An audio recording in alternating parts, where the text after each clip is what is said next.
Hello friends, welcome back to my YouTube channel study career point. So start करते हैं हमारी हिंदी की answer की से। तो देखिए, जो मॉर्निंग शिफ्ट में आप लोगों का पेपर हुआ है, आज का आप लोगों का ये क्वेश्चन पेपर है।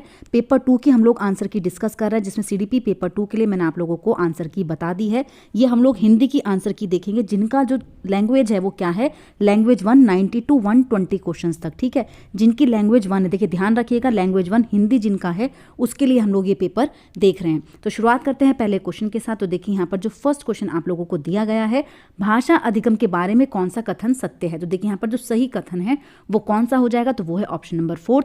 मुद्रित समृद्ध परिवेश में भाषा अधिगम जो होता है वो त्वरित गति से होता है। नेक्स्ट क्वेश्चन दिया गया है, देखिए रोना कूजन बबलाना भाषा विकास के किस अवस्था के उदाहरण हैं। तो देखिए यहाँ पर जो आप लोगों का करेक्ट आंसर हो जाएगा वो होता है पूर्व भाषिक अवस्था। नेक्स्ट देखिएगा, नेक्स्ट क्वेश्चन यहाँ पर दिया गया है, गर्वित अपनी कक्षा में अपने सहपाठियों से हिंदी में बातचीत करता है, जब अध्यापक उसे बुलाते हैं तब वह तुरंत अंग्रेजी में उत्तर देता है, यह किसका उदाहरण है। तो यहाँ पर देखिए जो करेक्ट आंसर आप लोगों का हो जाएगा वो हो जाएगा कोड स्विचिंग। देखिए ऑप्शन नंबर 2 यहाँ पर सही है। नेक्स्ट देखते हैं, निम्न में से कौन सा पद वाइगॉत्स्की के सामाजिक सांस्कृतिक सिद्धांत से संबंधित नहीं है। देखिए नेगेटिव आप लोगों से पूछा गया था, तो कौन सा हो जाएगा, तो वो हो जाएगा भाषा अर्जन उपकरण, जो आपका नॉम चॉम्स्की से संबंधित है। तो यहाँ पर नहीं पूछा गया, ऑप्शन नंबर 2 बिल्कुल सही विकल्प है। नेक्स्ट देखिएगा, प्रत्येक पाठ्यक्रम अधिगम प्रतिफलों के बारे में उल्लेख करता है, जिसका तात्पर्य है। तो देखिए यहाँ पर जो करेक्ट आंसर आप लोगों का है वो है शिक्षार्थियों के व्यवहार में परिवर्तन। ठीक है, नेक्स्ट देखते हैं। देखिए नेक्स्ट यहाँ पर है, अपने फोन की संपर्क सूची में किसी का फोन नंबर ढूंढना किस चीज का उदाहरण है। तो जब हम अपने फोन की संपर्क सूची में कोई फोन नंबर ढूंढते हैं तो ये जो एग्जाम्पल हो जाता है वो हो जाता है बारीकी से पठन का। ठीक है, स्कैनिंग हम लोग कर रहे हैं। नेक्स्ट देखिएगा, बच्चे को नए शब्दों के अर्थ सीखने के स्थान पर उन्हें संदर्भ में नए शब्द देने का क्या परिणाम हो सकता है। तो देखिए कौन सा यहाँ पर सही विकल्प हो जाएगा, तो वो है ऑप्शन नंबर 4, शब्द की बेहतर समझ बनाने में मदद करेगा। ठीक है, नेक्स्ट देखते हैं। देखिए अगला क्वेश्चन यहाँ पर है, लेखन का वह कौन सा प्रकार है जिसमें लेखन बहुआ स्वयं को एक पात्र के रूप में प्रस्तुत करता है और वृतांत सुनाता है। तो देखिए यहाँ पर जो करेक्ट आंसर आप लोगों का है वो हो जाएगा ऑप्शन नंबर 2, वृतांतात्मक। ठीक है, नेक्स्ट देखते हैं। देखिए आप चाहते हैं कि आपकी कक्षा के विद्यार्थी अधिक से अधिक प्रतिभागिता दर्ज करें, इस उद्देश्य के लिए आप किस विधि का अनुपालन करेंगे। तो यहाँ पर जो करेक्ट आंसर आप लोगों का हो जाएगा वो है डिस्कशन, चर्चा। ठीक है, नेक्स्ट देखिए, एक श्रोता किसी बात को सुनते समय विशेष या फिर सूक्ष्म विवरणों को सुनता है और समस्रोतीय शब्दों और शब्द क्रम प्रतिमानों की पहचान करता है, इस श्रवण प्रक्रिया को किस रूप में जाना जाता है। तो देखिए यहाँ पर जो करेक्ट आंसर आप लोगों का हो जाएगा वो है बॉटम अप प्रक्रिया। ठीक है, नेक्स्ट देखिए, लघु कथा कहते समय पठन के दौरान कौन सी गतिविधि होगी। तो देखिए यहाँ पर कौन सी गतिविधि होगी, तो वो होगी शिक्षार्थी कहानी की घटनाओं के बारे में अनुमान लगाते हैं। ठीक है, नेक्स्ट देखिएगा, किसी एक कक्षा में आप प्रश्न पूछने के स्थान पर विद्यार्थियों को एक संक्षिप्त पाठ्य सामग्री देकर उस पर आधारित प्रश्न बनाने के लिए कहते हैं, इस कार्य का क्या उद्देश्य है। तो देखिए इस कार्य का क्या उद्देश्य हो जाएगा, अपने शिक्षार्थियों के विश्लेषणात्मक और समालोचनात्मक चिंतन का संवर्धन करना। ठीक है, नेक्स्ट क्वेश्चन देखते हैं, भाषा आकलन का उद्देश्य किसका मापन करता है। तो देखिए जो भाषा आकलन का उद्देश्य है वो किस चीज़ का मापन करेगा, तो शिक्षार्थियों की भाषिक निपुणता का यहाँ पर मापन करेगा। ठीक है, नेक्स्ट देखिएगा क्वेश्चन, शिक्षण अधिगम सामग्री के प्रयोग का क्या उद्देश्य है। तो जो शिक्षण सामग्री होती है उसका जो उद्देश्य है वो क्या हो जाएगा, तो यहाँ पर देखिए जो करेक्ट आंसर है वो है शिक्षार्थियों को अधिगम कार्य में संलग्न रखना। नेक्स्ट देखिएगा, नेक्स्ट यहाँ पर है, आपकी एक विद्यार्थी अपनी प्रिय पुस्तक उठाती है और अक्सर अपने चित्रों को संकेत के रूप में प्रयोग करते हुए पुनः कहती है, यह किसका उल्लेख कर रही है। तो यहाँ पर देखिए जो सही आंसर आप लोगों का है वो है ऑप्शन नंबर 2, वृतांतात्मक जागरूकता। तो ऑप्शन नंबर 2 यहाँ पर सही विकल्प हो जाएगा। अब देखिए पैसेज यहाँ से स्टार्ट हो गए हैं आप लोगों के।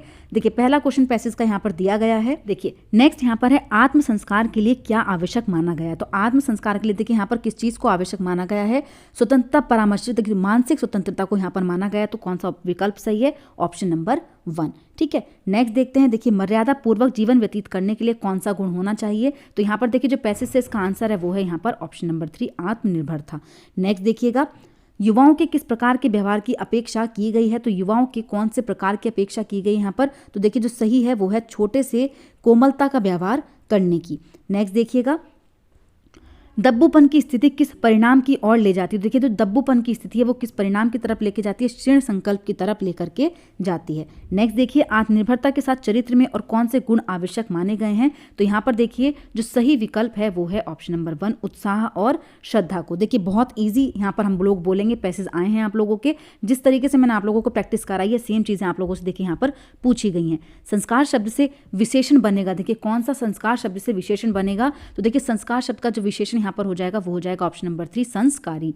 परामर्श जो आपका नेक्स्ट क्वेश्चन यहाँ पर है, देखिए परम आवश्यक का संधि विच्छेद क्या होगा। तो देखिए परमावश्यक मतलब इसका जो संधि विच्छेद हो जाएगा वो क्या हो जाएगा। तो देखिए आगे का जो आपका शब्द होता है, जो उपसर्ग होता है वो बिल्कुल क्या होना चाहिए, आपका सही होना चाहिए, मतलब सही मीनिंग उसका निकलना चाहिए, तभी हम उसको क्या करेंगे, ब्रेक करेंगे दोनों साइड से। अब देखिए यहाँ पर जो करेक्ट आंसर आप लोगों का हो जाएगा वो हो जाएगा परम प्लस आवश्यक। नेक्स्ट देखिए किस शब्द में ता प्रत्यय का इस्तेमाल हुआ है। तो यहाँ पर देखिए कौन सा विकल्प सही होगा। अब देखिए कहाँ पर प्रयोग सही करना होगा यहाँ पर। तो प्रज्ञता नहीं होता, कोई भी शब्द जीवनता नहीं होता है, सम्मानता नहीं होता, देखिए आवश्यकता होता है। तो यहाँ पर ऑप्शन नंबर 4 बिल्कुल सही होगा। नेक्स्ट देखिएगा, देखिए नेक्स्ट यहाँ पर क्वेश्चन है मर्यादा पूर्वक जीवन से क्या आशय है। तो मर्यादा पूर्वक जीवन जो यहाँ पर देखिए जो आपका पद्यांश है उसमें यूज किया गया है कौन सा है। तो देखिए यहाँ पर पद्यांश नहीं है गद्यांश है, क्या बात कर रही है।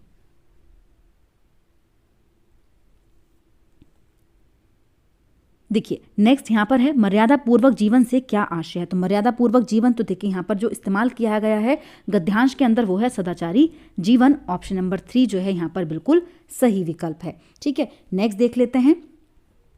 देखिए नेक्स्ट जो यहाँ पर आप लोगों का पद्यांश दिया गया है, पहला क्वेश्चन यहाँ पर दिया गया पद्यांश से रचनाकार कविता में किसका चित्रण नहीं कर सका। तो देखिए जो चित्रण नहीं किया गया है वो इसके अंदर किसका है, अपने क्रोध का। तो यहाँ पर ऑप्शन नंबर 4 सही हो जाता है। नेक्स्ट देखिएगा रचनाकार को किस प्रकार का भ्रम है। तो देखिए जो रचनाकार इसमें है उनको किस प्रकार का भ्रम है। तो यहाँ पर देखिए जो करेक्ट आंसर है वो है ऑप्शन नंबर 3 कविता द्वारा कुछ संरक्षित किया जा सकता है। ठीक है, नेक्स्ट देखते हैं रचनाकार द्वारा कविता में किसका चित्रण किया जा रहा है। तो यहाँ पर देखिए जो सही विकल्प आप लोगों का हो जाएगा वो है जल प्रपात का। ठीक है, किसका चित्रण किया गया है, जलप्रपात का चित्रण इसमें किया गया है। नेक्स्ट देखिएगा रचनाकार ने कविता में क्या संजोने का प्रयास किया है। तो जो रचनाकार हैं उन्होंने कविता में क्या संजोने का प्रयास किया है। तो यहाँ पर देखिए जो सही आंसर है वो है जो स्वयं उसके पास नहीं था उसको संजोने का प्रयास वो कर रहे हैं। ठीक है, अब देखिए नेक्स्ट क्वेश्चन हम लोग यहाँ पर देखते हैं। लास्ट 2 क्वेश्चन आप लोगों के बचे हैं।